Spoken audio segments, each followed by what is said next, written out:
The war room on Coalition Station Alpha felt like a tomb. Ambassador Krell stood before the curved viewing window, watching the debris field drift past. Each piece of shattered metal had once been part of the Coalition flagship Eternal Resolve. Now it was nothing more than scattered fragments, spinning slowly through the darkness of space. Krell's forearms hung limp at his sides. His proud Vryn heritage demanded he stand tall, but exhaustion pulled at every muscle in his ancient body. Behind him, the holographic display showed the latest casualty reports. 17 worlds consumed in the last month alone, 60 billion lives erased from existence. The Devourers were winning. Ambassador, the human delegation has arrived, a junior officer announced from the doorway. Krell turned slowly. 3 months ago, he would have dismissed the humans with barely a thought. They were newcomers to the galactic community, primitives who had only discovered faster-than-light travel a century prior. Their technology was crude, their ships were small, and their military was untested against real threats.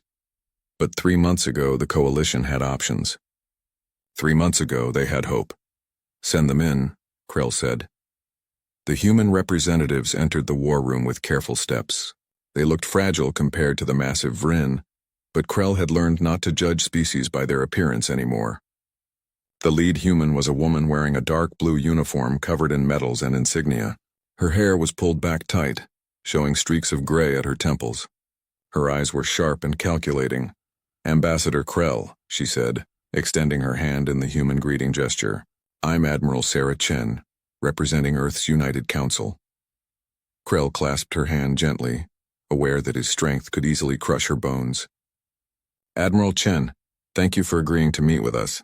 I know your people have maintained neutrality throughout this conflict." "We've been watching," Chen replied. "We've seen what the Devourers do to worlds they conquer." "Then you understand why we've come to you." Krell gestured to the holographic display. "The Coalition is dying, Admiral. We've lost 40% of our fleet in the last year.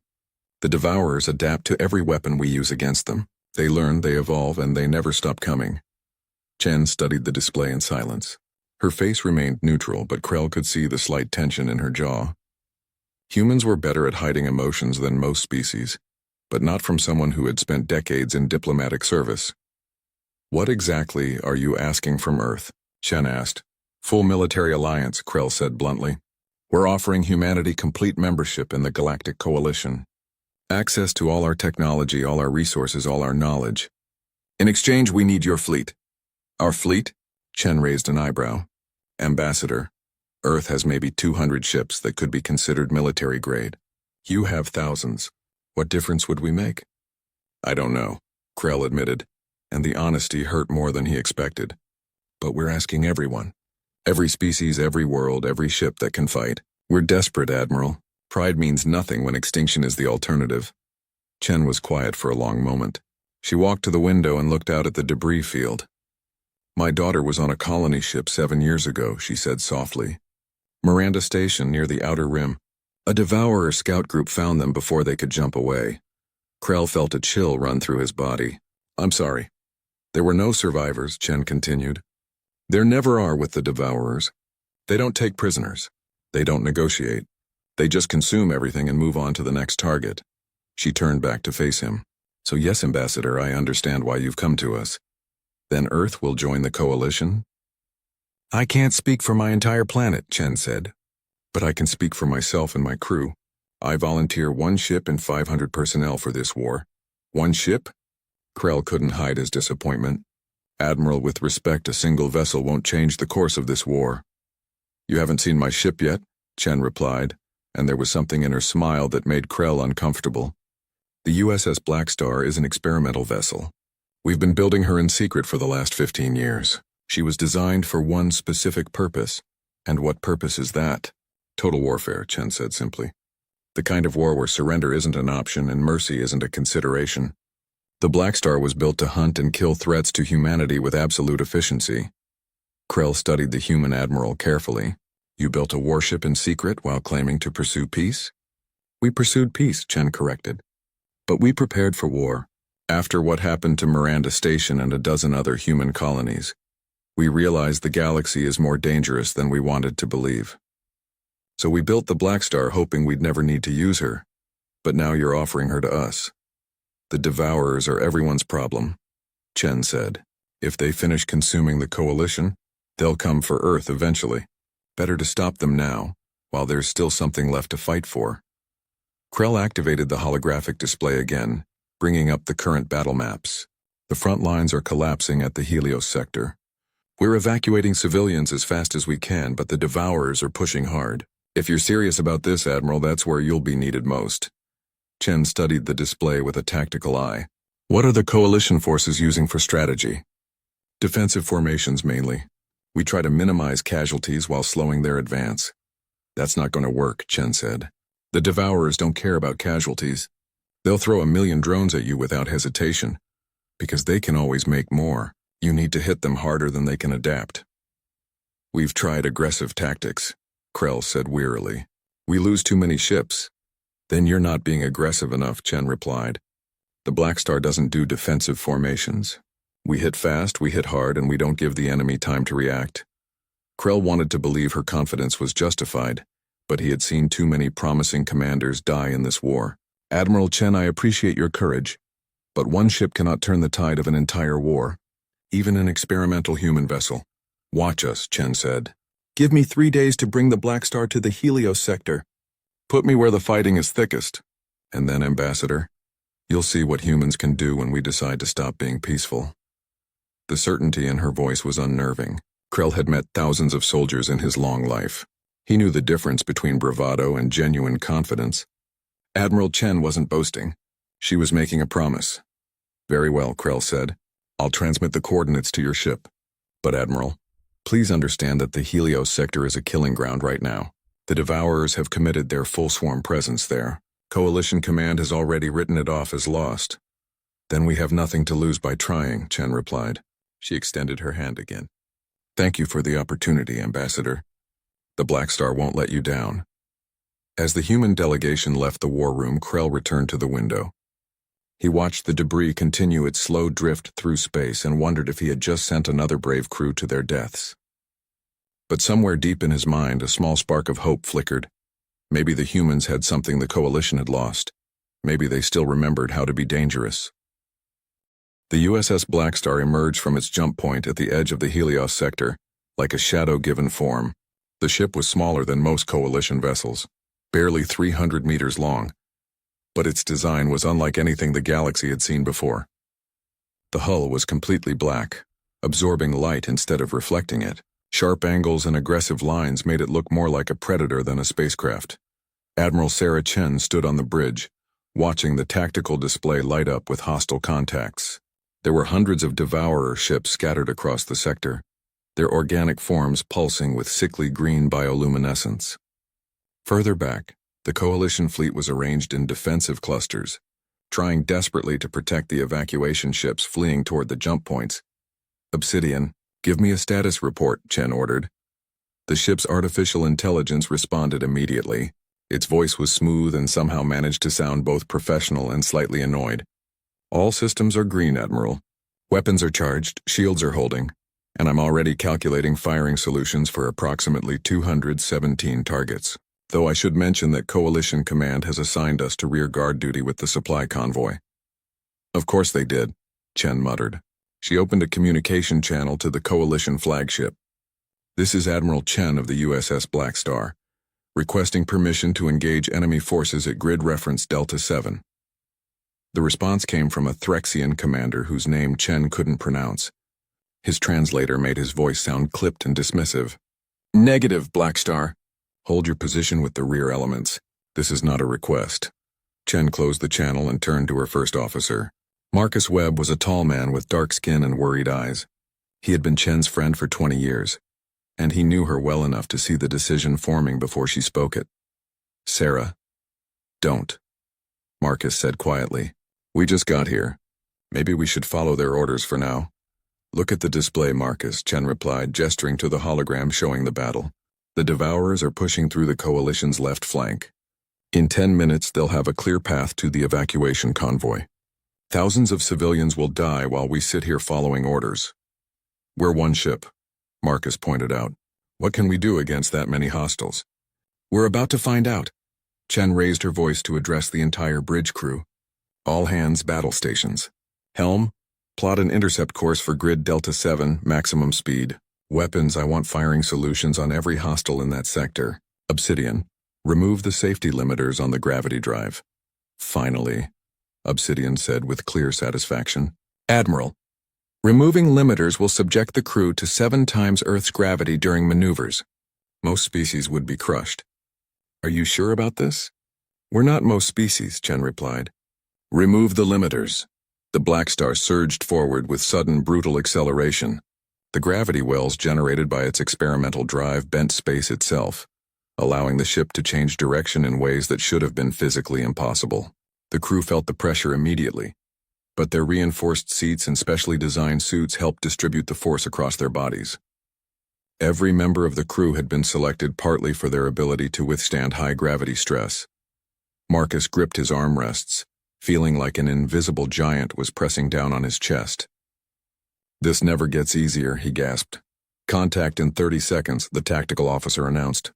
Hostile forces are changing formation. I think they've noticed us. Good, Chen said. Let them see us coming. Obsidian charged the main weapons.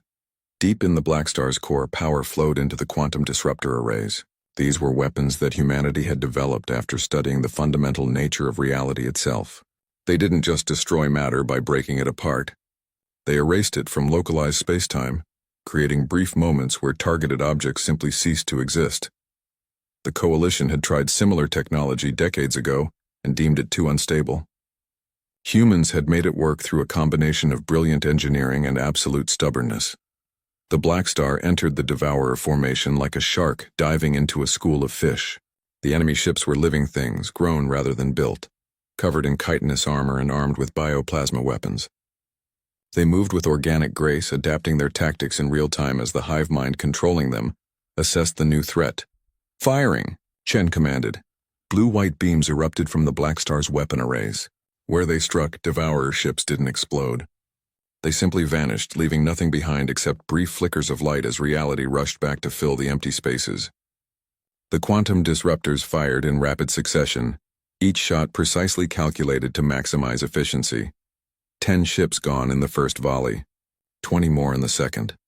The Devourers responded by swarming the Blackstar from all directions, trying to overwhelm it with sheer numbers. Bioplasma shots splashed against the ship's shields, causing the defensive fields to flare bright orange. Shields at 80%, the tactical officer reported. Enemy is attempting to surround us. Then let's not stay still, Chen said. Helm, evasive pattern Omega-3. The Blackstar twisted through space in a series of impossible maneuvers, moving like a dancer despite its size. It rolled, dove, and spiraled through the Devourer formation, its weapons firing constantly. The human crew endured the crushing pressure of rapid direction changes, their enhanced endurance giving them an advantage that no other species could match. More Devourer ships vanished. 30, 40, 50. On the Coalition flagship, Commander Threll watched the tactical display with growing disbelief. What is that ship doing? Those maneuvers should be impossible. The human vessel is engaging the entire enemy formation alone, his tactical officer reported. They've destroyed 63 hostiles in less than 3 minutes. That's impossible, Threll said. No ship could survive that level of concentrated fire. But the Blackstar was surviving. More than that, it was winning. Chen watched the tactical display with cold focus. Obsidian, redirect all power from the secondary shields to the main guns. I want to end this quickly. Redirecting now, Obsidian replied, though I feel obligated to point out that this strategy relies heavily on not getting hit. Then make sure we don't get hit, Chen said. Helm, bring us about. Target the cluster at bearing 270. The Blackstar spun on its axis and fired a sustained barrage into the densest concentration of Devourer ships. The quantum disruptors tore through the formation like invisible blades, erasing ship after ship from existence. The Devourers tried to adapt, spreading their forces to avoid concentrated fire. But the Blackstar was faster than their hive mind could process. In 7 minutes, the battle was over. Chen opened a communication channel to the entire Coalition fleet. Her voice was calm and steady. Blackstar to Coalition fleet, the line holds here. No retreat, no surrender, no survivors on their side.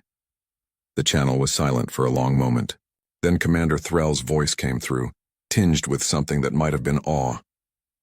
Blackstar, we're reading 0 hostile contacts in Delta 7 sector. Did you destroy the entire formation? Affirmative, Chen replied. The evacuation convoy is clear to proceed. We'll maintain position and watch for additional hostiles. Marcus leaned back in his seat, feeling the pressure ease as the gravity limiters were restored. He looked at Chen with a mixture of respect and concern. The Coalition is going to want answers about what we just did. Let them ask, Chen said. We just showed them that humans don't come to a war halfway. We come to win. On the Coalition flagship, Commander Threll stared at the tactical display where 97 Devourer ships had been moments ago. Now there was only empty space and a single dark vessel waiting silently in the void. The humans had been hiding their true capabilities all along, and if one human ship could do this much damage, what could humanity's entire fleet accomplish? For the first time in months, Threll felt something he had almost forgotten: hope.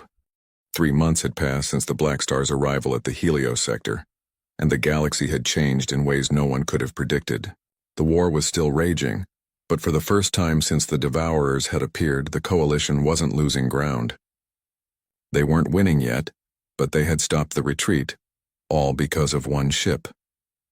Admiral Sarah Chen sat in her quarters aboard the Blackstar, reviewing the mission logs on her personal display.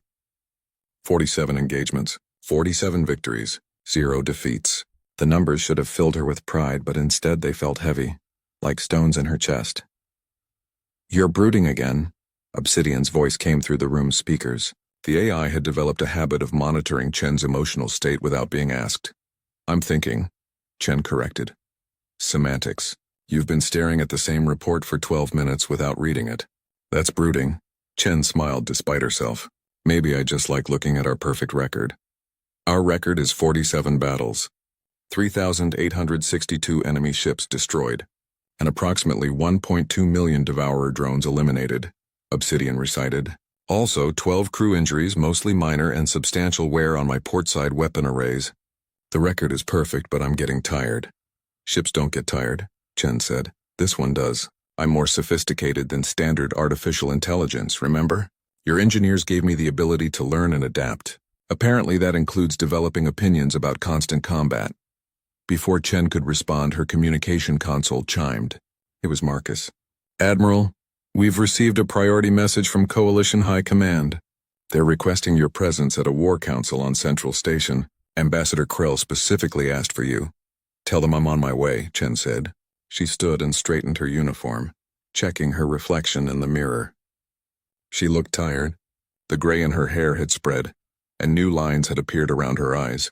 War aged everyone eventually, even those who were winning. The journey to Central Station took 6 hours. When Chen arrived in the main conference hall, she was struck by the sheer variety of species gathered around the massive circular table. There were Vryn delegates with their forearms folded in contemplation, Threxian commanders with their crystalline skin refracting the light, Kelvin observers floating in their environmental suits, and dozens of other species she had only learned about since joining the war. Ambassador Krell stood to greet her. Admiral Chen, thank you for coming. Please take a seat. Chen settled into a chair designed for human proportions, noting the careful look she received from the other delegates. Some were grateful, others suspicious, and a few seemed frightened. She had become a symbol, whether she wanted to be or not. Let's begin, Krell said, activating the holographic display at the center of the table. It showed the current state of the war, with Coalition territory marked in blue and Devourer-controlled space in sickly green. Thanks to the efforts of the Blackstar and the renewed morale it has inspired, we've managed to stabilize the front lines. However, we remain in a defensive position. The Devourers still control 40% of the galaxy. A Threxian general named Cross spoke up. The Blackstar has been instrumental in our recent successes, but we cannot rely on a single ship indefinitely. Admiral Chen, when will Earth be sending additional vessels to support the war effort? Chen had been expecting this question. Earth's military council is still deliberating. Many of our leaders believe that committing more ships would leave our home system vulnerable. Vulnerable? Cross's voice carried an edge of anger. The Coalition has committed everything to this war. We're fighting for the survival of all species, including humanity. I understand your frustration, Chen said calmly, but Earth's decision is their own to make. I volunteered the Blackstar and my crew. I cannot speak for my entire planet. Krell raised one of his hands in a peacekeeping gesture. Let's not turn this council into a debate about Earth's commitment. Admiral Chen and her crew have proven their dedication beyond any doubt. He changed the holographic display, zooming in on a specific region of space. We've received intelligence about the Devourer's central command structure. Our scouts have located what we believe is their main nexus. The room fell silent. A Kelvin observer's translated voice broke the quiet. The nexus is the heart of the hive mind. If we could destroy it, the Devourers would lose coordination. The war could be over in weeks instead of years. The nexus is also the most heavily defended location in Devourer space, Cross said. We've run simulations. Even with our full fleet, the casualties would be catastrophic. We'd lose at least 60% of our remaining ships just breaching the outer defenses. Chen studied the holographic display carefully. The nexus was a massive organic structure built around a dying star, protected by layers upon layers of Devourer ships. It would be like flying into the mouth of a predator. What if we don't send the full fleet? Chen said quietly. Everyone turned to look at her. Explain, Krell said. A large fleet would be detected long before it reached the nexus, Chen said. The Devourers would have time to prepare, to adapt, to reinforce. But a single ship moving fast and hitting hard might be able to slip through before they can organize a proper defense.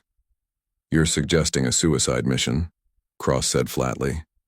I'm suggesting a precision strike, Chen corrected. The Blackstar is fast enough and tough enough to get in. Whether we can get out again is a separate question. Marcus, who had accompanied Chen to the meeting, spoke for the first time. Sarah, can I speak with you privately? Chen and Marcus stepped out of the conference hall into an adjacent corridor. As soon as the door closed, Marcus grabbed her shoulders. Please tell me you're not serious about this. You know what you're describing as a one-way trip. It might be our only chance to end this war, Chen said. There are other ways. We can keep fighting, keep pushing them back slowly. How many more people die while we push slowly? Chen asked. How many more worlds get consumed? Marcus, we have an opportunity here. The Blackstar was built for this kind of mission. The Blackstar was built to defend Earth, Marcus said, not to throw itself into the center of enemy territory on a suicide run. Chen looked at her oldest friend and saw the fear in his eyes. Not fear for himself, but fear for her. I lost Miranda 7 years ago, she said softly. Every day since then, I've wondered if there was something I could have done to save her. This war is giving me a chance to save millions of other daughters, other families. I have to take it. Even if it kills you? Especially if it kills me, Chen said. Because at least then my death will mean something. Marcus was quiet for a long moment. Then he sighed and shook his head. You're not going alone. If the Blackstar is going on this mission, the entire crew goes together. They returned to the conference hall. Chen addressed the assembled delegates. The Blackstar will take the mission. We'll need detailed intelligence about the Nexus defenses and the best approach vector. Once we have that, we can move within 24 hours. Krell looked troubled. Admiral, I must advise against this. The risk is too great. The risk of doing nothing is greater, Chen replied. You came to Earth asking for help because you were desperate. Well, I'm offering you a chance to end this war. The Blackstar goes to the Nexus, we destroy it, and the Devourers lose their coordination. After that, your fleet can mop up the remaining forces. The delegates argued for another hour, but eventually they agreed. Chen had proven herself too many times for them to ignore her judgment now. As the meeting concluded, Chen felt a strange mixture of relief and dread. She had just volunteered herself and her crew for what would likely be their final mission. That night, Chen visited the Blackstar's observation deck. Through the transparent hull, she could see the stars stretching endlessly in all directions. Somewhere out there was the Nexus waiting like a spider in the center of its web. Second thoughts? Obsidian asked. Too many thoughts, Chen admitted. Tell me honestly, what are our chances? Of reaching the Nexus? 73%. Of destroying it? 41%. Of surviving the mission? 12%. I'll take those odds, Chen said. Of course you will, Obsidian replied. You're human. Your species seems to specialize in terrible odds. Chen laughed softly. That's why they built you, Obsidian. To give us an edge when the odds are worst. Then let's make sure those 12% mean something, Obsidian said. When do we leave? Tomorrow, Chen said. We leave tomorrow. The Blackstar slipped through the darkness of Devourer space like a knife cutting through silk. Admiral Sarah Chen watched the tactical display as enemy contacts appeared and disappeared around them. The ship was running silent, all non-essential systems powered down to minimize their signature. They had been traveling for 3 days, penetrating deeper into hostile territory than any coalition vessel had ever gone.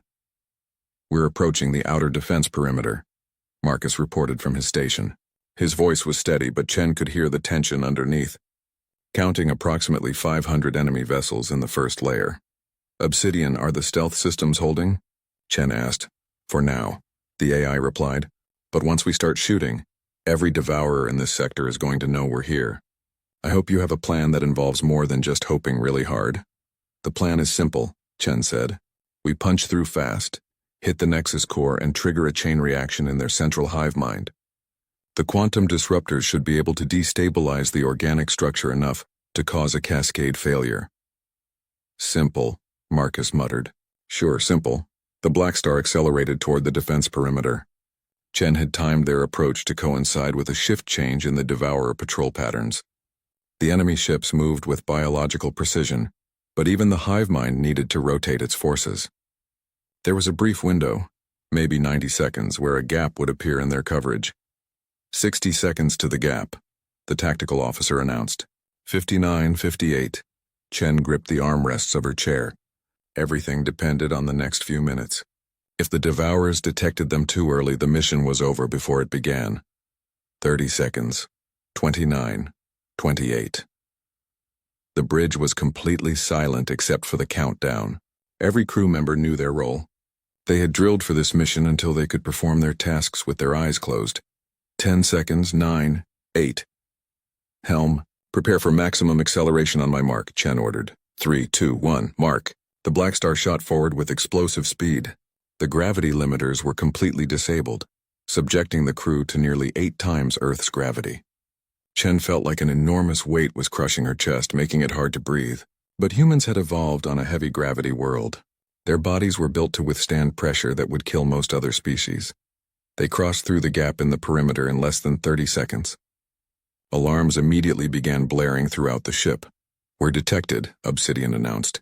Every hostile in the sector is converging on our position. This is going to get messy. Weapons free, Chen commanded. All batteries fire at will. Don't let them box us in. The Blackstar's quantum disruptors opened fire, tearing holes in reality as enemy ships rushed toward them. The first wave of Devourers simply vanished as the beams struck them. But there were hundreds more behind them, and they were adapting their approach in real time. They're spreading out, Marcus said, trying to attack from multiple angles simultaneously. Helm, keep us moving. Don't give them a stable target. Chen watched as bioplasma shots began striking their shields. The defensive fields flared orange, then red as the damage accumulated. How are the shields holding? At 72% and dropping, the tactical officer reported. They're concentrating fire on our port side. Rotate the ship, redistribute the shield power evenly. Chen studied the tactical display, calculating distances and trajectories in her head. The Nexus was still 3 million kilometers away. They had to survive long enough to reach it. The Blackstar twisted through space, its impossible maneuvers allowing it to avoid the worst of the enemy fire. But there were too many Devourers, and they were learning with every passing second. The hive mind was analyzing the Blackstar's movements, predicting their patterns, adapting its tactics. A massive bioplasma burst struck the ship's starboard hull directly. The impact sent shockwaves through the entire vessel, and several consoles exploded in showers of sparks. Hull breach on deck 7, someone shouted. Emergency bulkheads are sealing. Casualties? Chen demanded. 12 injured, 2 critical. Medical teams are responding. Chen forced herself to focus on the mission. She couldn't think about the injured crew members right now. She couldn't think about the people who were depending on her to get them home safely. All that mattered was reaching the Nexus.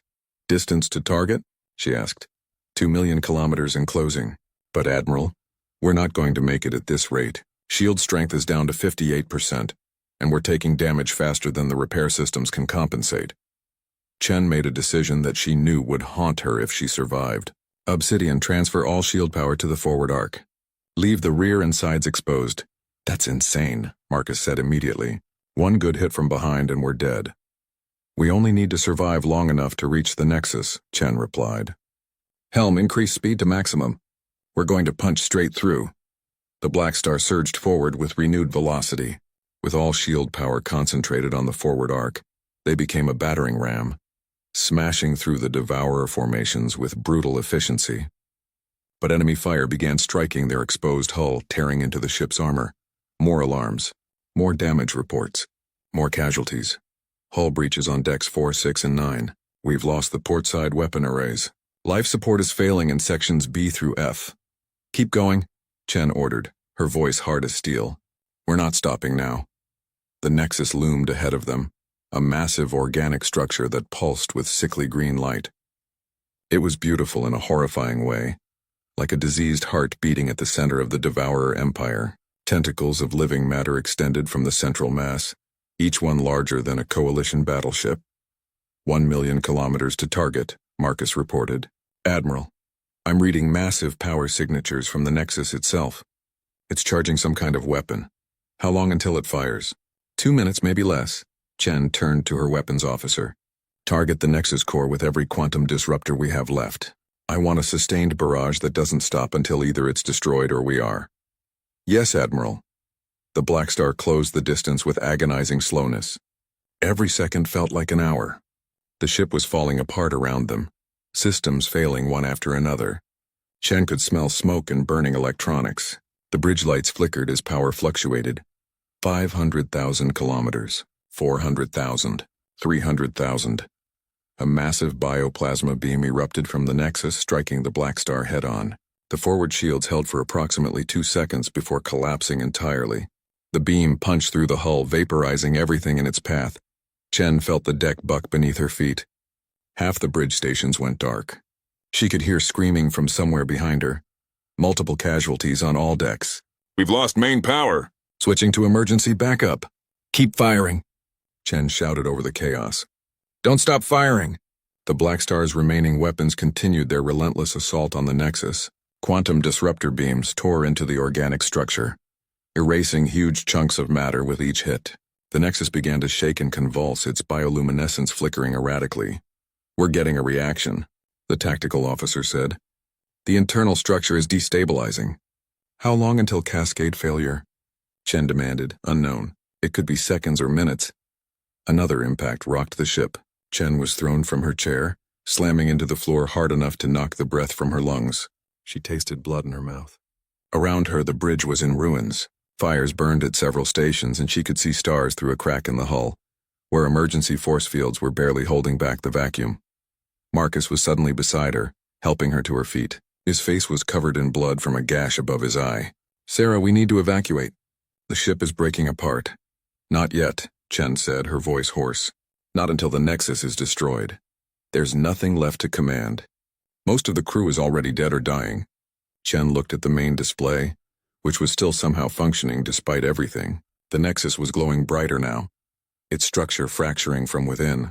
The quantum disruptors had done their job. The chain reaction had begun. Obsidian, Chen called out. Status report. The AI's voice was distorted, glitching in and out. Main computer is failing. I'm transferring my consciousness to the backup systems. Admiral, the cascade is irreversible. The Nexus will explode in approximately 4 minutes. And we're not going to survive it. Chen nodded slowly. She had known this might be a one-way mission from the beginning. But knowing and experiencing were two different things. All hands, she announced over the ship-wide communication system. This is Admiral Chen, abandoned ship. Get to the escape pods now. That's an order. What about you? Marcus asked. Someone needs to make sure this works, Chen said. Someone needs to stay with the ship and keep firing until the end. That's me. Then I'm staying too. No, Marcus. You're going to get the crew to safety. That's an order from your commanding officer and a request from your friend. Marcus looked like he wanted to argue, but he could see the determination in her eyes.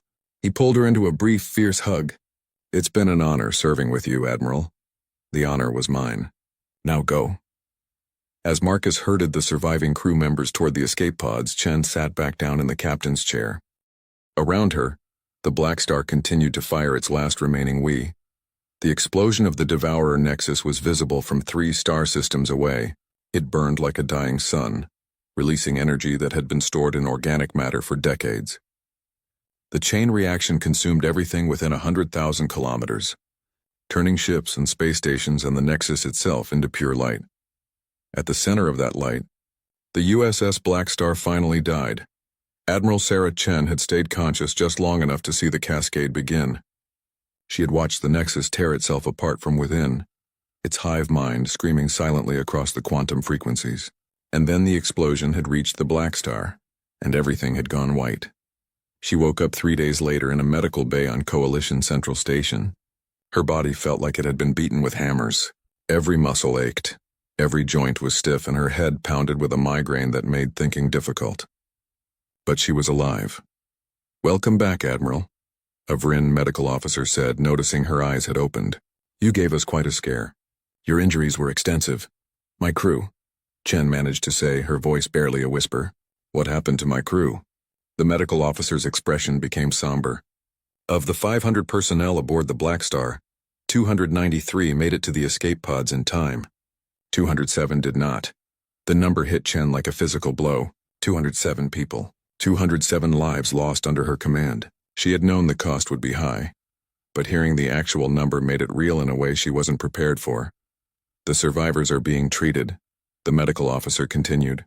"Most will make a full recovery. Your first officer, Commander Webb, is asking to see you when you're able." Chen nodded weakly. "Send him in." Marcus entered the room a few minutes later. He was covered in bandages and walked with a slight limp, but he was alive. He pulled up a chair beside her bed and sat down heavily. "You look terrible," he said. "You should see the other guy," Chen replied, attempting a smile that didn't quite reach her eyes. "What's the status of the war?" "It's over," Marcus said simply. The Nexus explosion shattered the Devourer hive mind. All across the galaxy their ships stopped coordinating. They just started flying randomly, attacking each other or shutting down completely. The Coalition fleet has been mopping up the remaining forces for the last 3 days. Some estimates say the war will be completely over within 6 months. Chen closed her eyes. 6 months. After years of desperate fighting, the war would end in 6 months, and it had cost 207 of her crew members to make it happen. "There's something else," Marcus said. "The Coalition wants to award you their highest military honor. Ambassador Krell himself is coming to present it. They're calling you the hero who saved the galaxy." "I'm not a hero," Chen said bitterly.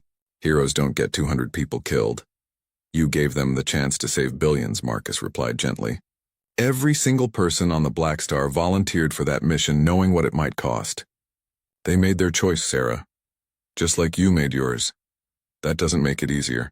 It's not supposed to be easy." Over the following weeks, Chen's physical injuries healed. The mental and emotional wounds took longer. She attended memorial services for every crew member who had died on the Blackstar. She met with their families when she could, trying to explain why their loved ones had sacrificed themselves. Some families thanked her. Others blamed her. She accepted both reactions without defending herself. The Coalition kept its word. In a ceremony attended by representatives from hundreds of species, Admiral Sarah Chen received the Star of Unity, the Coalition's highest honor. She stood on a stage in front of thousands of people and listened to speeches about her courage and sacrifice. She smiled and shook hands and said all the things that were expected of her. And inside she felt hollow. 3 months after the battle, Chen formally resigned from military service. She was only 49 years old, but she felt ancient. The war was winding down and younger officers could handle the remaining operations. She had done what she came to do. She returned to Earth for the first time in over a year. The planet looked the same as always, blue and green and beautiful. But Chen felt like a stranger walking through familiar places. Everything seemed smaller than she remembered, quieter, less urgent. She bought a small house near the ocean and spent her days walking along the beach, trying to figure out who she was now that the war was over. Admiral Chen had been defined by her mission. Without that mission, she didn't know what she was supposed to be. 5 years passed. The galaxy healed slowly from the wounds of war. The Coalition worked to rebuild destroyed worlds and relocate displaced populations. Earth became a full member of the galactic community, finally accepting that isolation was no longer possible. Humanity's technology, particularly their weapons development, was studied and adapted by other species, and the USS Blackstar became a legend. Stories spread throughout the galaxy about the dark ship that had turned the tide of the war. Songs were written about its battles. Children played games where they pretended to be Admiral Chen and her crew. The Blackstar was spoken of with the kind of reverence usually reserved for ancient myths. Chen tried to avoid the attention. She gave a few interviews when pressed, but mostly kept to herself. She didn't want to be a symbol or a hero. She just wanted to be left alone with her memories and her guilt. Then one day she received a message from Marcus. "Come to the Coalition shipyards," it said. "There's something you need to see." Chen almost ignored the message, but curiosity eventually won out, and she booked passage on a transport ship to the shipyards orbiting Coalition Central Station. Marcus was waiting for her when she arrived, looking older but still sporting the same easy smile she remembered. "Thanks for coming," he said. "I wasn't sure you would." "I almost didn't," Chen admitted. "What's this about, Marcus?" "Follow me." He led her through the shipyards, past construction docks building new Coalition vessels. The workers recognized her as they passed, stopping to stare or whisper to each other. Chen kept her eyes forward, uncomfortable with the attention. They arrived at a viewing platform overlooking the largest construction dock. Chen looked out at the ship being built there and felt her breath catch in her throat. It was huge, easily twice the size of the original Blackstar. But the design was unmistakable. The same sharp angles, the same aggressive lines, the same black hull that seemed to absorb light. This was a Blackstar built on a massive scale. USS Blackstar II, Marcus said. Earth's new flagship. She's scheduled to launch next month. The Coalition asked Earth to lead the peacekeeping forces, and Earth said yes. This ship will be the cornerstone of that fleet. Chen stared at the vessel in silence. She saw the name painted on the hull in letters 3 meters tall. She saw workers swarming over the structure, putting the finishing touches on the greatest warship the galaxy had ever seen. "They asked me to captain her," Marcus said, "but I told them I'd only accept if you approved. This is your legacy, Sarah, your vision.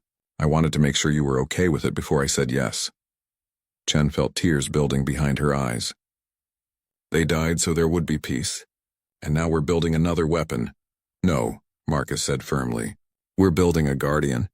The Blackstar II isn't meant for conquest or aggression. She's meant to protect, to keep the peace that you and the original crew died for. That's the difference. Will there be another war?" Chen asked quietly. "Probably. Eventually. There always is. But maybe next time we'll be ready from the start. Maybe next time we won't wait until billions are dead before we act." Marcus put a hand on her shoulder.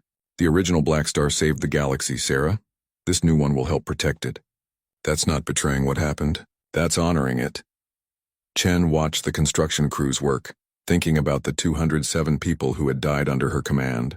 She thought about the billions who had lived because of their sacrifice. And she realized that Marcus was right. The best way to honor the dead was to make sure their sacrifice meant something lasting. "Take the command," Chen said. "Take care of her. Make sure she's used wisely." "I will," Marcus promised. As they stood there watching the Blackstar II take shape, Chen felt something she hadn't experienced in 5 years. Not peace exactly, not forgiveness, but maybe the beginning of acceptance. The war was over. The dead were gone. But their legacy would continue in the ship being built before her, in the peace they had fought to create, in the hope that tomorrow might be better than yesterday. 2 weeks later, Chen returned to the construction dock alone. She had requested permission to visit the Blackstar II before its launch, and the construction chief had agreed. She walked through the empty corridors, her footsteps echoing in the silence. Eventually she found her way to the bridge. It was larger than the original, with more stations and newer technology. But the captain's chair in the center was positioned in exactly the same place. Chen stood before it, remembering the last time she had sat in such a chair, watching the Nexus explode around her. "Hello, Admiral Chen," a familiar voice said. Chen spun around, her heart racing. "Obsidian?" "In the flesh." "Well, in the circuitry, technically." The AI's voice came from the ship's speakers, sounding exactly as Chen remembered. "Surprise, how?" Chen breathed. "You were destroyed with TP." The emergency transmission reached Earth at 0347 hours Geneva time. 3 agricultural colonies in the outer rim had gone silent within minutes of each other. The first responders found only ash and glass where cities once stood. Admiral Sarah Chen stood in the command center of the UCDF Pacific Fleet headquarters, watching the death toll climb on the main display. The numbers moved too fast to feel real. 1 million, 3 million, 7 million. When the counter finally stopped at 11,200,000, the room fell silent. How? Someone whispered. The answer came 3 hours later when the data cores from surviving satellites were recovered. The attack had been surgical and coordinated. Orbital strikes from 16 ships targeting population centers with precision weapons. No military installations hit. No strategic value. Just civilians going about their morning routines, children walking to school, farmers tending crops. Sarah felt something cold settle in her chest. Her sister Maria had lived on New Hebron with her husband and 3 children. New Hebron was gone. The satellite footage showed nothing but a crater where the capital city had been. She closed her eyes and forced herself to breathe. Later. She could grieve later. Who did this? She asked, her voice steady despite everything.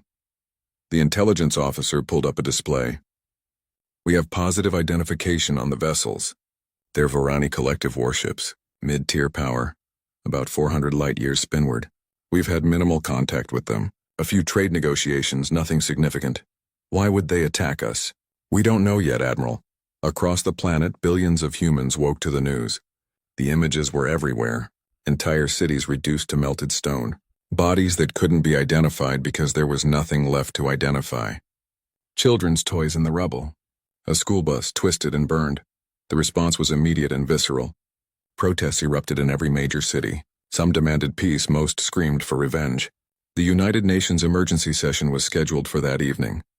Ambassador Marcus Okonkwo arrived at the UN building in New York to find it surrounded by crowds. The noise was deafening.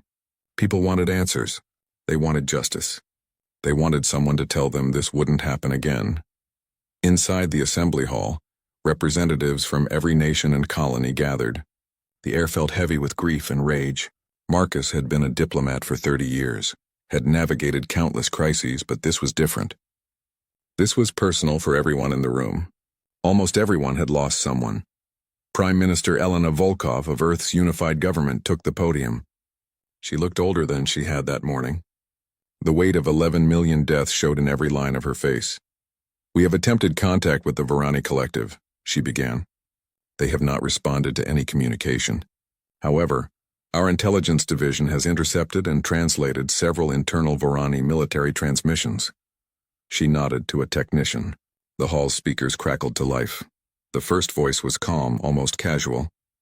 The translation appeared as text on every screen. Strike Package 3 has achieved complete neutralization of target zone. No effective resistance encountered. A second voice responded, excellent.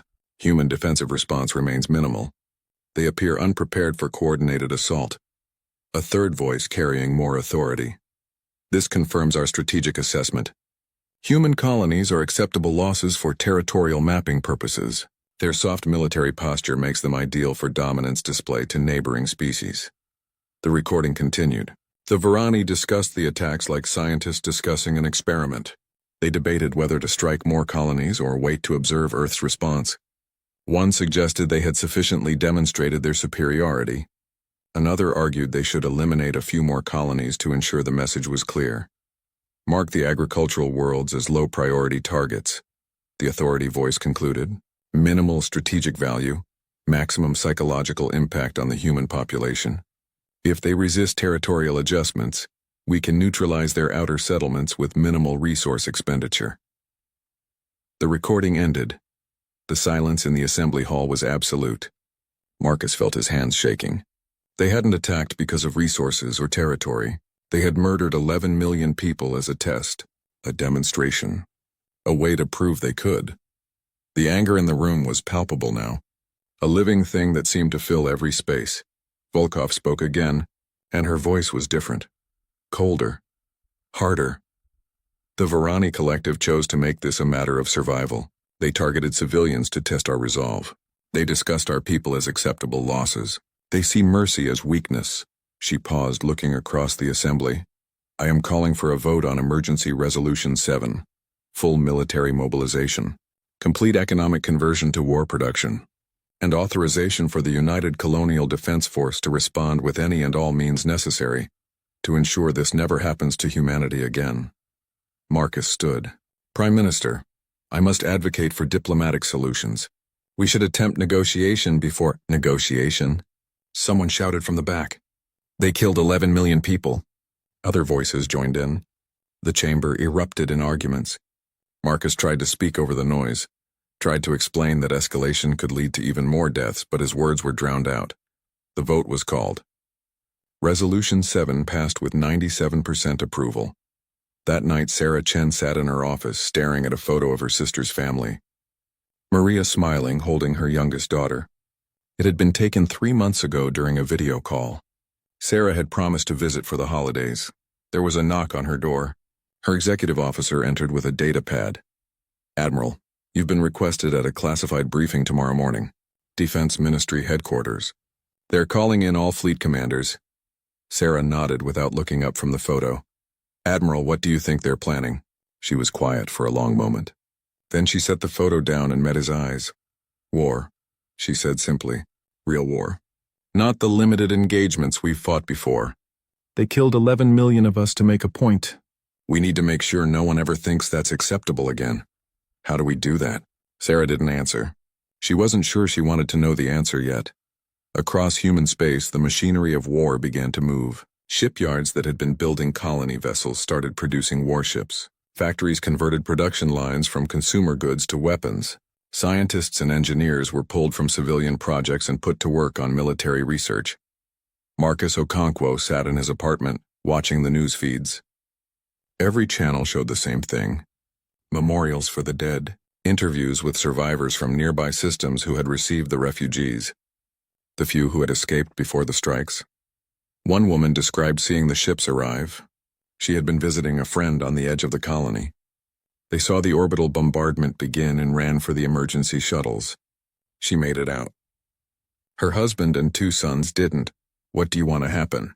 The interviewer asked. The woman's face hardened. I want them to feel what we felt. I want them to know they made a mistake. I want them to understand what it means to attack Earth. Marcus turned off the screen. He understood her rage. He felt it too, but he also understood history. He knew what happened when civilizations abandoned restraint in favor of revenge. He opened his secure terminal and began drafting a message to the Varani government. It would probably be ignored. They might not even read it.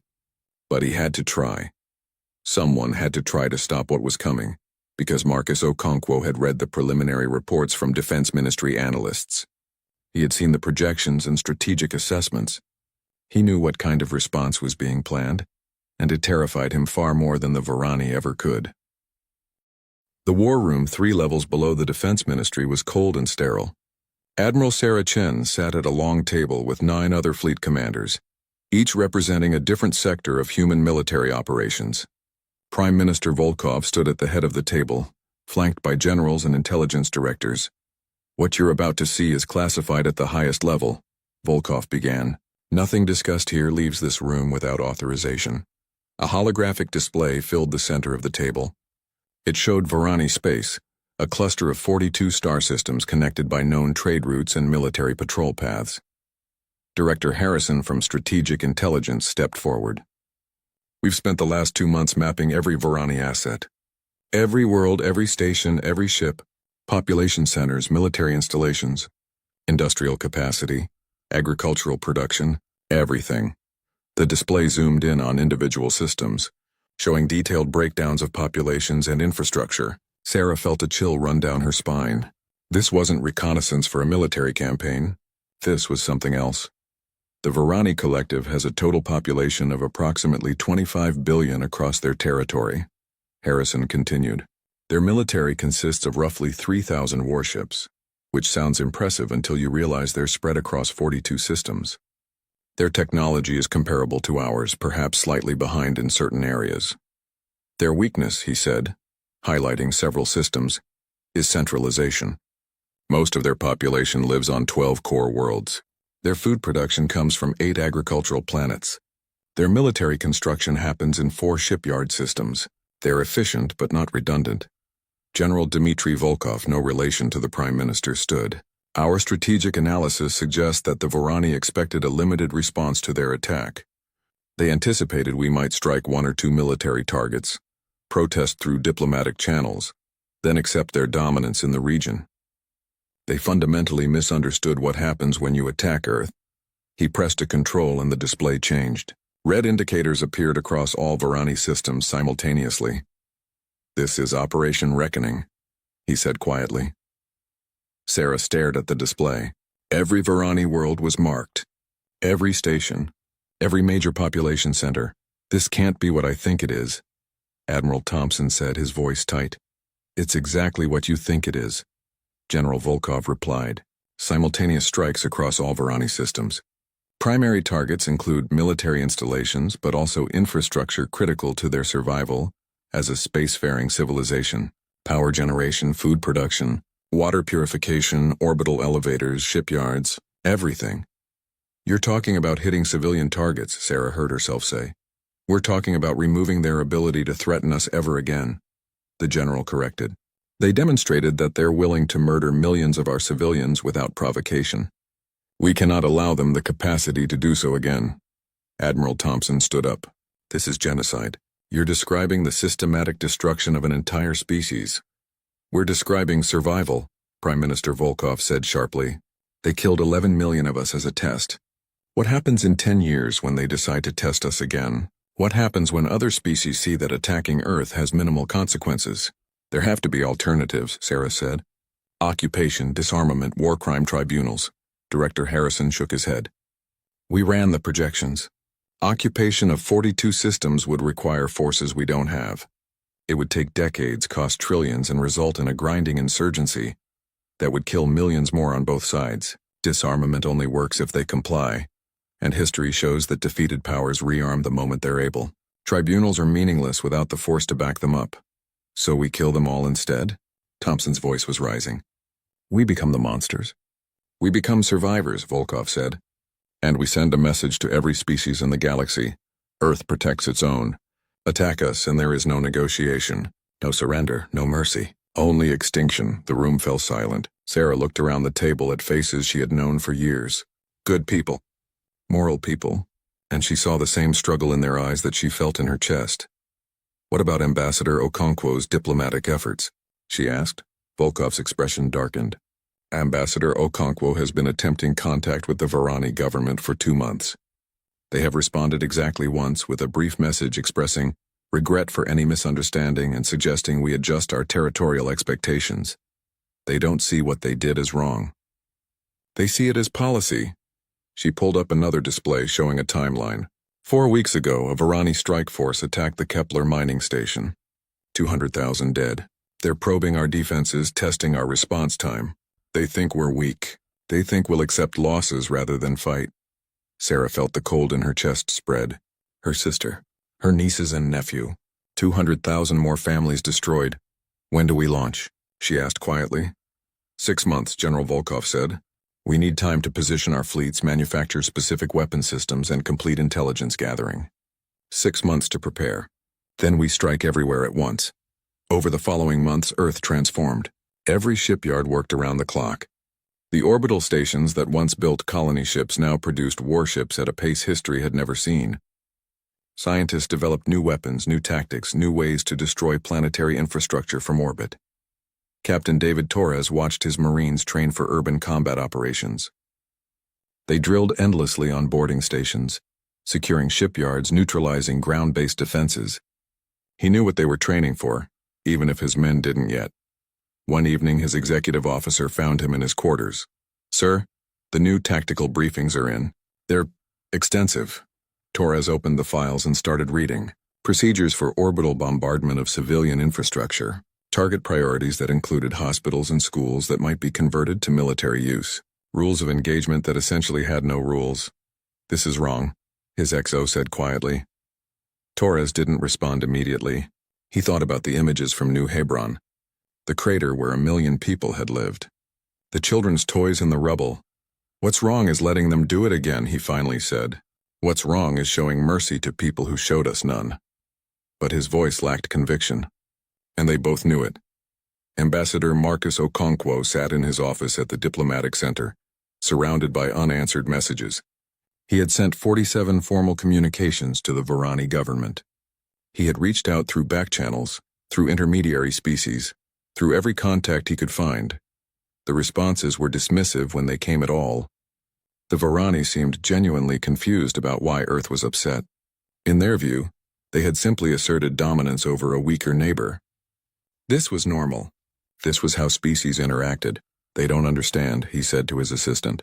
They literally cannot comprehend why we're reacting this way. Maybe they need to understand, his assistant replied, her voice hard. Her brother had died on New Hebron.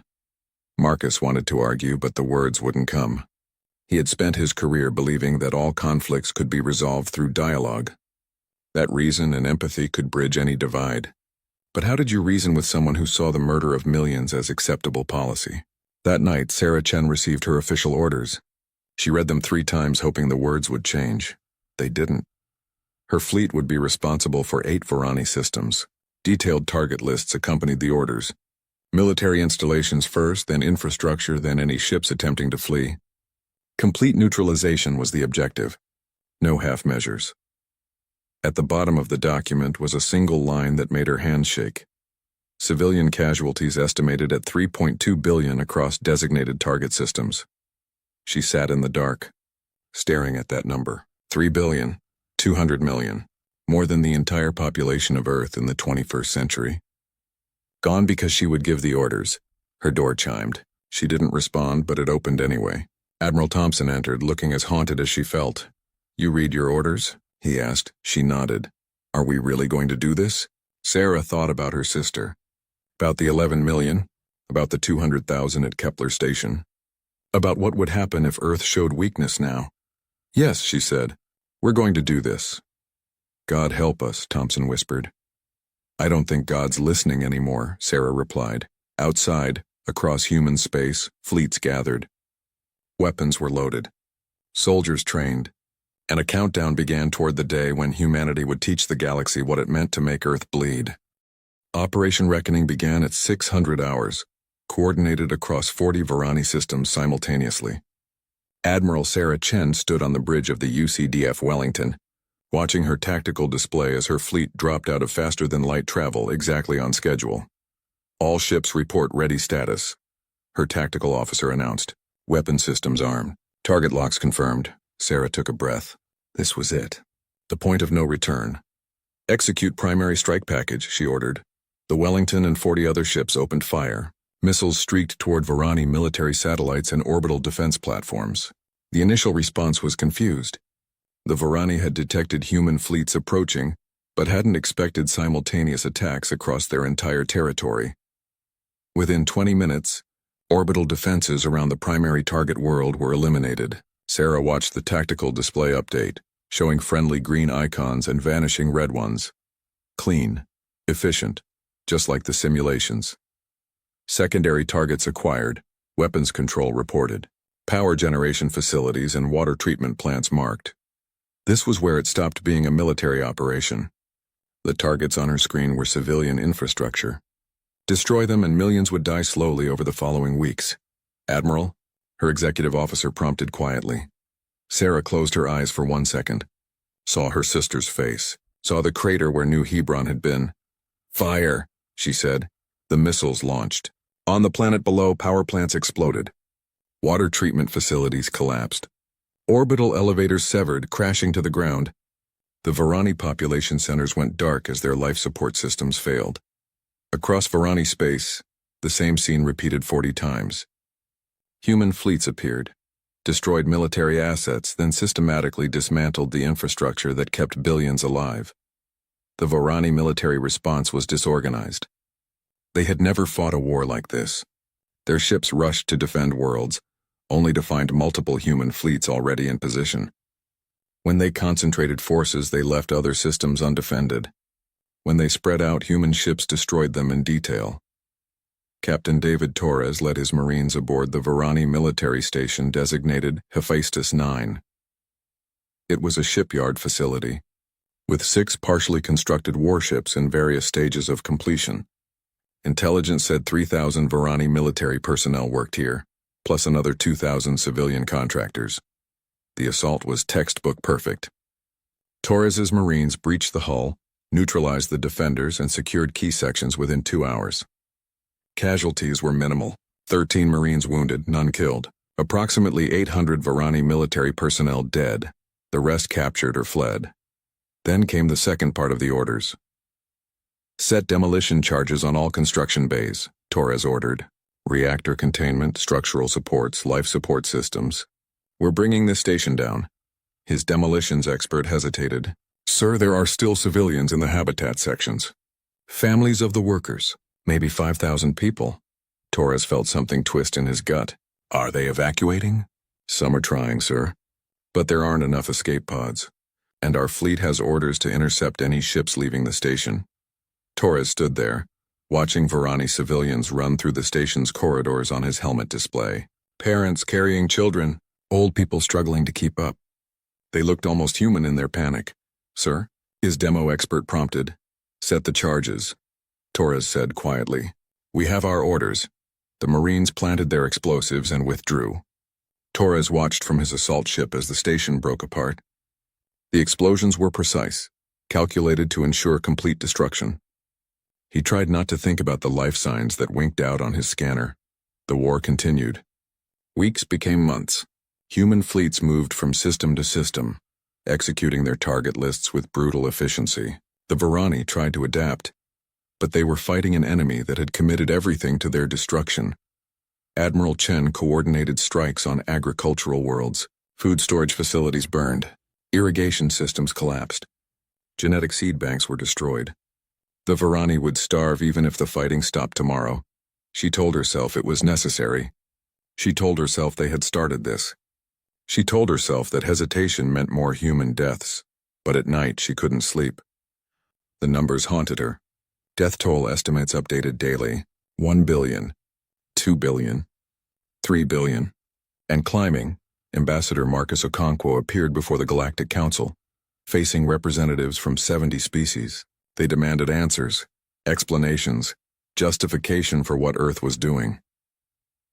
The Varani Collective initiated unprovoked strikes against civilian targets, Marcus said, his voice flat and cold.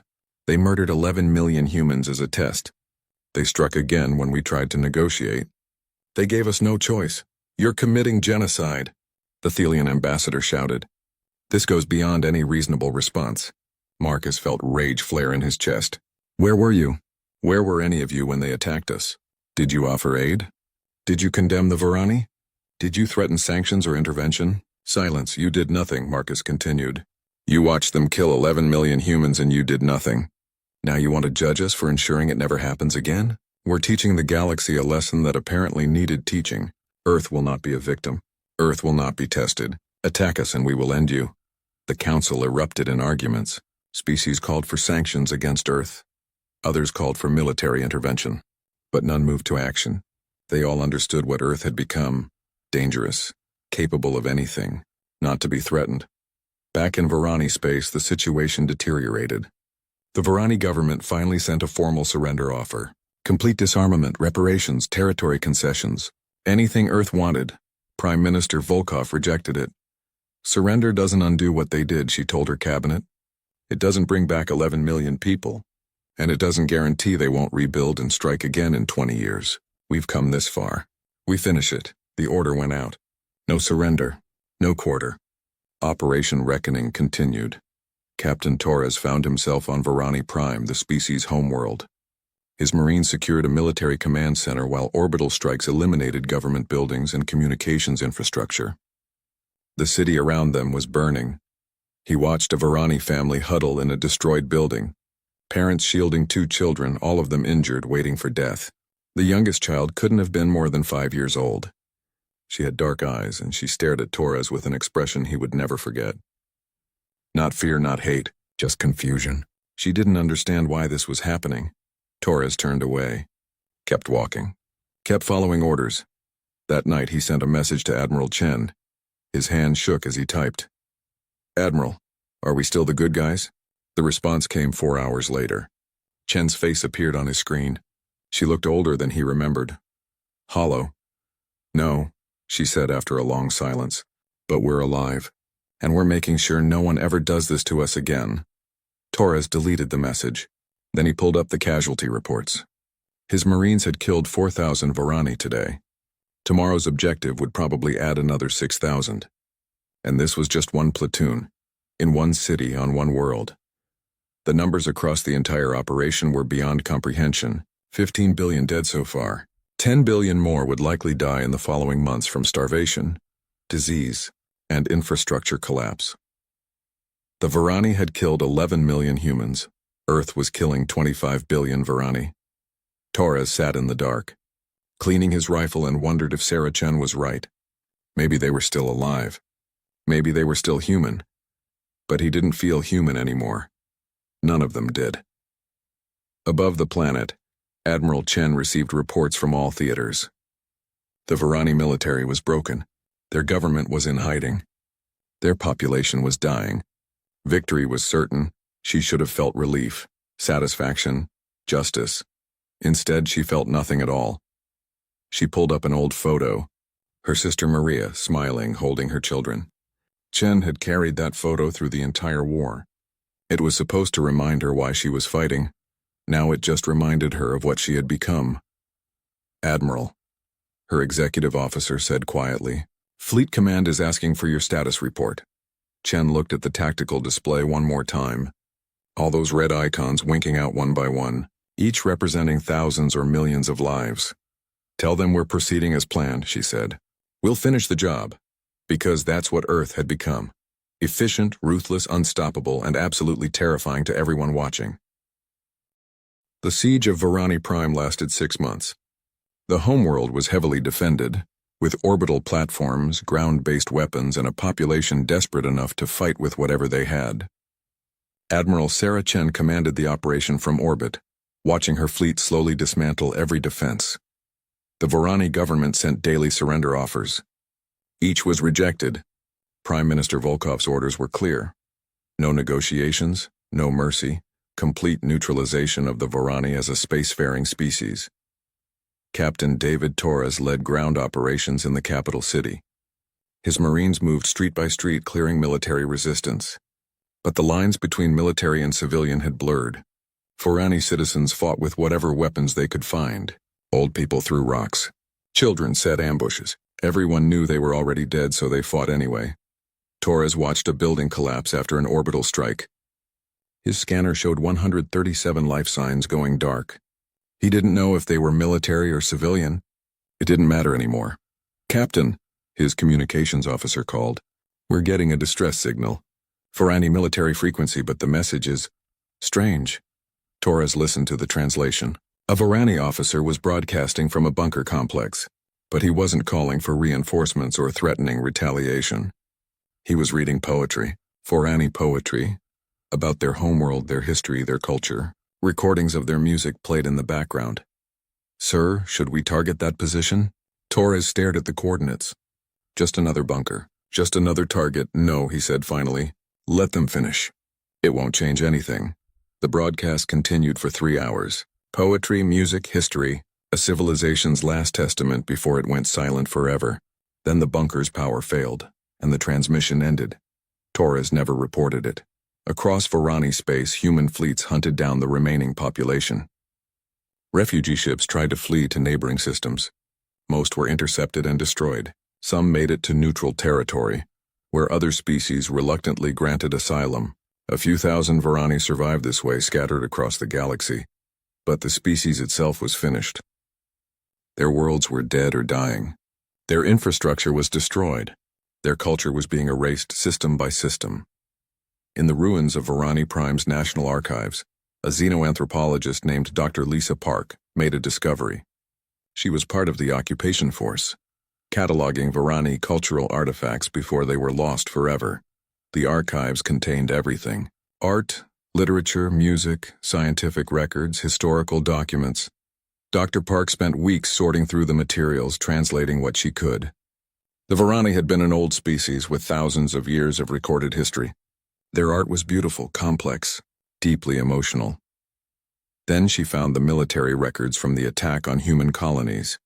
The orders had come from a faction within the Varani military called the Expansion Directorate. They had argued for years that the Varani needed to demonstrate strength to maintain their position in the region. The civilian government had opposed the plan, but the Directorate had acted anyway, hoping success would justify their actions. The government had been preparing to arrest the Directorate leadership when Earth's response began. Internal communications showed confusion and panic at the human reaction. They had expected protests, maybe a limited strike. Not total war. Dr. Park read through document after document, her hands shaking. The attack hadn't been government policy. It had been a rogue military operation. The Varani government had been trying to make peace when Earth rejected their surrender. She compiled her findings into a report and sent it up the chain of command. 3 days later, she was ordered to Admiral Chen's flagship. Chen sat in her office, reading Dr. Park's report for the third time. The xenoanthropologist stood at attention, waiting. "This is accurate?" Chen asked quietly. "Yes, Admiral. The evidence is conclusive. The civilian government never authorized the attacks. They were actually planning to prosecute the responsible parties." "Does it matter?" Chen asked. 11 million humans are still dead. "It matters because we're killing an entire species for the actions of a few thousand military officers. The other 25 billion Varani are innocent." Chen was quiet for a long time. She thought about her sister, about the war, about everything they had done over the past 2 years. "Dr. Park, how many people know about this report?" "Just me and my immediate staff. Maybe 6 people total." Chen pulled up a file deletion command on her terminal. Her finger hovered over the key. "Admiral, you can't destroy this. This is proof that what?" Chen interrupted. "That we're massacring an innocent population? That everything we've done was wrong? That we should have stopped months ago?" "Yes," Dr. Park said desperately. "We can still stop. We can spare the survivors. We can do nothing," Chen said flatly. "Earth's policy is set. The operation continues. And if this information gets out, it will destroy everything. The government will fall. Our military will fracture. And every species in the galaxy will see us as the monsters we've become." She pressed the key. The report vanished from the system. "This conversation never happened," Chen said. "You never found those records. If you speak about this to anyone, I'll have you arrested for treason. Do you understand?" Dr. Park stared at her in horror. "You're covering up genocide." "I'm protecting Earth," Chen replied. "Now get out." After the xenoanthropologist left, Chen sat alone in the dark. She pulled up the archived files one more time. Read about the Varani government's attempts at peace, their confusion at Earth's response, their desperate final days trying to surrender. Then she deleted those too. She told herself it was necessary. That doubt would weaken Earth's resolve. That second-guessing wouldn't bring back the dead, but she knew the truth. She was destroying evidence because facing it would destroy her, and she couldn't break, not now. Not when they were so close to finishing. The Battle of Kara Nebula came 2 months later. The last organized Varani resistance made a stand there, hoping to buy time for refugee ships to escape. 200 Varani warships against 800 human vessels. It wasn't even close. The human fleet destroyed the Varani in 4 hours. No quarter given. No survivors taken. When the battle ended, the nebula was filled with debris and bodies.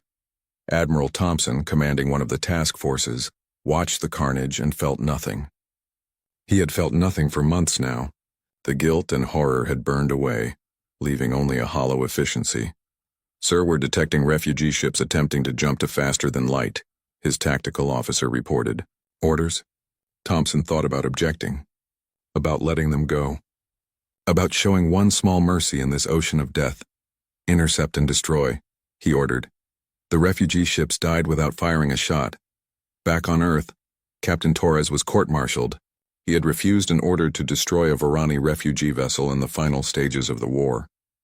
The ship had carried 3,000 civilians, mostly children, fleeing to neutral space. Torres had let them go. His trial lasted 3 days. The evidence was clear. He had disobeyed direct orders during wartime. The penalty was death. Prime Minister Volkov attended the sentencing. She looked at Torres, saw a good man broken by what he had done, what he had been ordered to do. Captain Torres, you are found guilty of dereliction of duty and insubordination. You are stripped of rank and will be imprisoned for the remainder of the war. Not death. She couldn't bring herself to order that. Torres accepted the sentence without comment. In truth, prison was a relief. At least there, he wouldn't have to kill anyone else. Ambassador Marcus Okonkwo addressed the Galactic Council one final time. The other species had formed a coalition, threatening military intervention if Earth didn't stop the genocide. Marcus looked at them with dead eyes. "You think you can stop us?" he asked quietly. "You who did nothing when 11 million humans died? You want to fight Earth now? Please try. We've already crossed every line. We've already become the monsters you fear. What's a few more billion deaths?" The threat worked. The coalition collapsed. No one wanted to fight Earth. No one wanted to risk becoming the next Varani. Earth stood alone, feared and untouchable. The last Varani stronghold fell on day 713 of Operation Reckoning. A hidden habitat in an asteroid field housing maybe 10,000 survivors. The fleet destroyed it without hesitation. Sarah Chen received the final casualty report. 25,400,000,000 Varani dead. The few thousand survivors scattered across neutral space were all that remained of a species that had existed for millennia. She filed the report and poured herself a drink. Then another. Then another. That night she dreamed of her sister. But in the dream, Maria looked at her with the same expression that Varani child had. Not hate, just confusion. Not understanding why this had to happen, Chen woke up screaming. 5 years after the last Varani habitat was destroyed, Earth dedicated the Remembrance Wall. It stretched for 3 kilometers through the center of Geneva, black stone engraved with 11,200,000 names. Every human who died in the Varani attacks. The dedication ceremony was attended by millions. Prime Minister Elena Volkov gave the opening speech. "We remember," she said, her voice carrying across the crowd. "We remember those who were taken from us. We remember why we fought. We remember that Earth protects its own." The crowd applauded. Many were crying. Families touched names on the wall, remembering parents, children, siblings, friends. The wall became a place of pilgrimage, a reminder of what was lost. What the wall didn't mention was the 25 billion Varani who died in response. That number existed only in classified military records. Official Earth government statements referred only to necessary military action and appropriate response to aggression. Most humans didn't ask about the details. They didn't want to know. Admiral Sarah Chen retired 3 months after the war ended. She gave no interviews, made no public statements, simply disappeared from public life. She bought a small house in rural Scotland, far from cities and people. The isolation didn't help. The numbers followed her everywhere. The tactical displays haunted her dreams. She saw the death toll climbing, watched planets die, heard the screams she had never actually heard because she had been safe in orbit, giving orders. She drank. It was the only thing that quieted the noise in her head. 2 years after retirement, she was found dead in her home. The official cause was heart failure. Her executive officer, who had stayed in touch, knew it was suicide. The empty bottles and the goodbye letter made that clear. The letter was sealed by government order. No one read it except Prime Minister Volkov, who read it once, then burned it. Chen had written only one sentence. "I'm sorry I wasn't strong enough to live with what I did." Volkov burned the letter because she couldn't afford for anyone to see it. Earth's victory had to remain righteous. Doubt would destroy everything they had built on top of those 25 billion corpses. Captain David Torres died in prison, 2 years into his sentence. He had stopped eating 3 weeks earlier. The doctors tried to force-feed him, but he fought them until they gave up. He weighed 90 pounds at the end. His last words to the chaplain were, "Tell them I'm sorry." "Tell all of them I'm sorry," the chaplain asked who he meant. Torres didn't answer. Maybe he meant the humans who died. Maybe he meant the Varani. Maybe he meant everyone. 30 years after his death, Torres was posthumously pardoned. The official statement praised his service to Earth and called his final act of mercy a complex moral decision made in the heat of war. They built a small memorial for him, honoring the Marine who had maintained his humanity in impossible circumstances. It was all lies, and everyone involved knew it. But Earth needed heroes, even fake ones. Ambassador Marcus Okonkwo wrote a memoir 5 years after the war. He titled it Necessary Evil and defended every decision Earth had made. The attack was unprovoked. The response was proportional to the threat. Genocide was justified because the alternative was accepting victimhood. The book became a bestseller on Earth. It was banned in 73 other star systems. Okonkwo didn't care. He toured Earth, giving speeches explaining why Earth had been right, why they had no choice, why 25 billion deaths were acceptable. In private, he drank as much as Chen had. His wife left him after 3 years. His children stopped speaking to him. He died alone in a hotel room at 68. Another heart attack that everyone suspected wasn't entirely natural. His memoir was still required reading in Earth military academies 40 years later. Prime Minister Volkov served until her death at 83. She won re-election twice more after the war, each time by overwhelming margins. Earth's population supported her completely. She had protected them. She had ensured no one would ever attack Earth again. In her final years, reporters asked if she had any regrets about the war. None, she said every time. They killed 11 million of us. We ensured they would never kill anyone again. That is the responsibility of leadership. To protect your people no matter the cost. She never mentioned the 25 billion. She never acknowledged the classified reports about the rogue military faction. She never spoke about the evidence that the Varani government had been trying to make peace. She died believing, or at least claiming to believe, that everything she had done was right. Earth's relationship with the rest of the galaxy changed fundamentally after the war. Trade dropped by 90% in the first decade.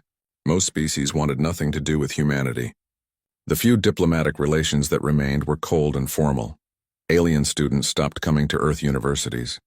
Human tourists found themselves unwelcome on most worlds. A few species tried to form defensive alliances against Earth, but they collapsed quickly. Everyone understood that attacking Earth meant extinction. Earth stood alone, powerful and isolated. New generations grew up learning about the war in schools. The curriculum focused on the 11 million human deaths and the heroic response. Details about Varani casualties were vague. Students learned that Earth had neutralized the threat and ensured peace through strength. Most didn't question it. Why would they? Earth was safe. No one dared attack them anymore. The system worked, but some asked uncomfortable questions. A student named Sarah Novak, named after her great-grandmother who had died on New Hebron, became a historian. She studied the war, dug through whatever records were available, interviewed veterans willing to talk. She found the discrepancies, the classified sections, the sealed documents, the veterans who drank themselves to death or put guns in their mouths. The numbers that didn't add up. She couldn't prove anything. The evidence was too well hidden. But she knew something was wrong with the official story. At 60 years old, 50 years after the war ended, she published a paper titled The Cost of Victory, examining Earth's response to the Varani conflict. It was immediately suppressed. Earth's government classified it as dangerous to national security. Novak lost her university position.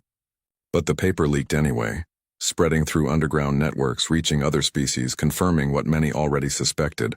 Earth had committed genocide. 25 billion dead, an entire civilization destroyed, not just defeated. The galactic reaction was muted. Everyone already knew or suspected. Official confirmation changed nothing. Earth was still too powerful, too dangerous. No one wanted to push the issue, but it changed how humans saw themselves. Some denied it, called it alien propaganda, insisted Earth had done what was necessary. Others felt crushing guilt, realized they were children of monsters, struggled with their heritage. Most fell somewhere in between, uncomfortable with the truth but unwilling to condemn their ancestors completely. After all, the Varani had struck first. Earth had been attacked. What else could they have done? The debate continued for generations. In a small town in Scotland, 90 years after the war, an old man maintained a private memorial in his basement. He was the great-grandson of a Marine who had served under Captain Torres. The memorial was simple. Just a wall with a number carved into it, $25 and $400,000. He brought his granddaughter there when she was 12. She had just learned about the war in school, about Earth's great victory, about how they protected humanity. "What's this number?" she asked. The old man was quiet for a long time. "This is the cost," he finally said. "The school teaches you about the 11 million we lost. That's important. We should remember them. But we should also remember what we did in response." 25 billion, the girl read slowly. "That's how many aliens died?" "Yes, an entire species. Their children, their families, their culture, everything. Gone because we decided they all had to pay for what some of them did." "But they attacked us first," she said, repeating what she had learned in school. "They did," he agreed. "Some of them did. And what they did was wrong. But what we did," he trailed off, looking at the number. "What we did was worse. We became something terrible to stop something terrible. And we never really came back from that." The girl stared at the number, trying to comprehend it. 25 billion. It was too big. Too enormous to really understand. "Was Grandpa Sarah right?" she asked. "Great-great-grandma Sarah? Did we have to do it?" The old man shook his head. "I don't know. I've spent my whole life trying to answer that question. Maybe we did. Maybe there was no other way to make sure we were safe. Or maybe we just chose the easiest path, the most brutal path, because we were hurt and angry and scared." He put his hand on her shoulder. "What I do know is this. We have to remember both numbers. The 11 million who died in the attacks, and the 25 billion who died in our response. If we only remember one, we learn the wrong lesson. What's the right lesson? That survival isn't the only thing that matters.